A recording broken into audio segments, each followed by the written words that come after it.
বন্ধুদের সঙ্গে টোটো নিয়ে ঘুরতে গিয়ে রহস্যজনকভাবে নিখোঁজ হলেন এক ব্যক্তি। ইতিমধ্যেই থানায় অভিযোগ দায়ের করেছে ব্যক্তির পরিবার।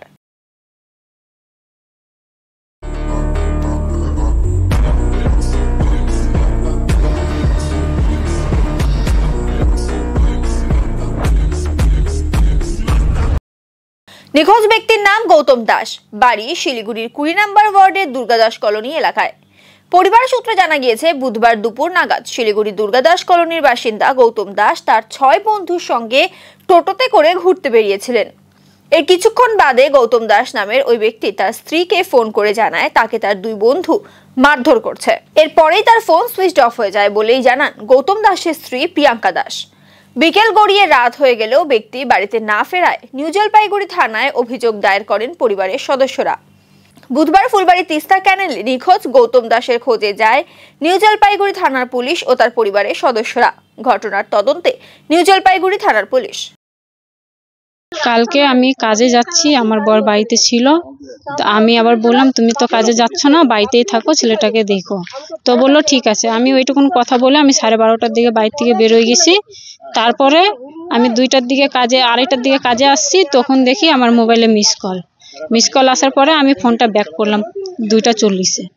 ফোনটা ব্যাক করার পরে ফোন ধরলো, বললো কি আমাকে 2 জন ধরে পিটাচ্ছে, আমার বন্ধু বান্ধব। তাই আমি বলছি কোথায় আছো, বলে জায়গার নাম জানি না। ছেলেটার নামও বলছে যে দিলীপ আর গদা। আমার স্বামীর নাম গৌতম দাস, বয়স 37 হবে। এখানে কি হয়েছে, এখানে তো এখানে এসে মদ খেয়েছিল, এখান থেকেই পাওয়া যাচ্ছে। ওরা 6 জন আসছিল, হ্যাঁ সবগুলাই বন্ধু।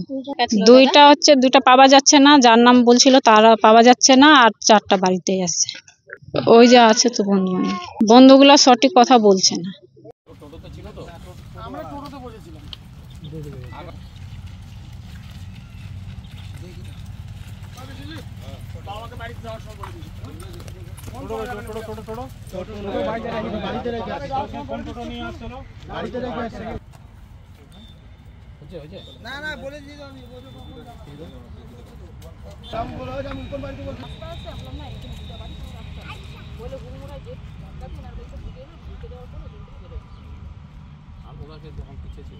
ওরা এখানে টোটো নিয়ে 5 জন ছিল।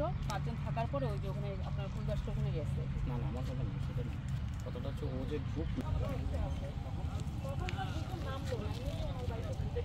ওখানে গেছে, যাওয়ার পরে 3 জন ছিল না টোটোতে, কিংবা 5 জন ছিল, 2 জন ছিল না টোটোতে ছিল না।